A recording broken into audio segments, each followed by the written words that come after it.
তারা শহীদ ওসমান হাদির হত্যার বিচার নিশ্চিত না হওয়া পর্যন্ত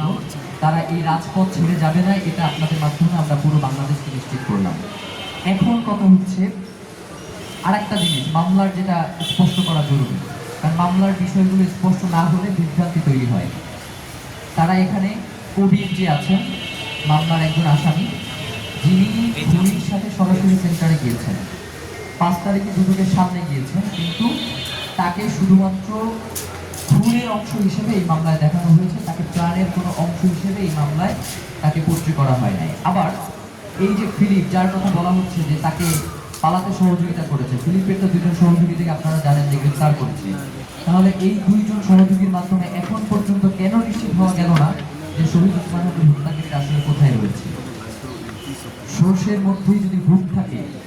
তাহলে তো আসলে ভূত আর কিছু থাকে না। ঘরের লোকে ওই যে বলে না যে ঘরের ইঁদুরে যদি বাঁধ কাটে তাইলে সেই বাঁধ কিভাবে আমি রক্ষা করব? কথা ওই একটাই, সেটা হচ্ছে আমরা স্পষ্ট করে বলতে চাই, শহীদ ওসমান হাদির সাথে যদি রাষ্ট্র জড়িত থাকে তার বিচারেই বাংলাদেশে হইতে হবে, এবং এইটা আমরা করে ছাড়বো আমাদের জীবন থাকা পর্যন্ত। শহীদ ওসমান হাদির হত্যাকাণ্ডের সাথে যদি গোয়েন্দা সংস্থার কোনো সূত্রপাত থেকে থাকে এর বিচার হইতে হবে। কারণ আপনারা জানেন যে শহীদ ওসমান হাদি এই গুম কমিশন এবং পিলখানা কমিশনের ব্যাপারে তিনি প্রচণ্ড একজন শক্তিশালী ভূমিকা পালন করেছেন, এটার যাতে এই কমিশনের রিপোর্টটা প্রকাশিত হয়, এবং হয়তো আগামী 2-1 দিনের মধ্যেই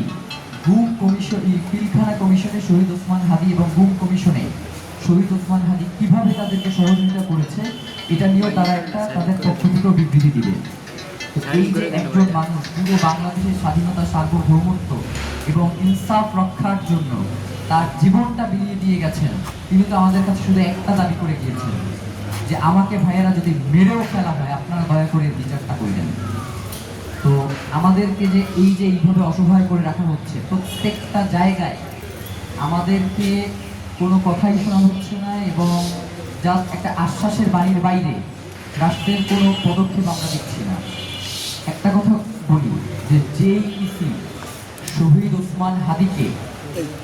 বিচ্ছিন্ন ঘটনা হিসেবে উল্লেখ করে, সেই ইসির অধীনে রাজনৈতিক দলগুলো নির্বাচনে যেতে পারে, কিন্তু বাংলাদেশের নাগরিক হিসেবে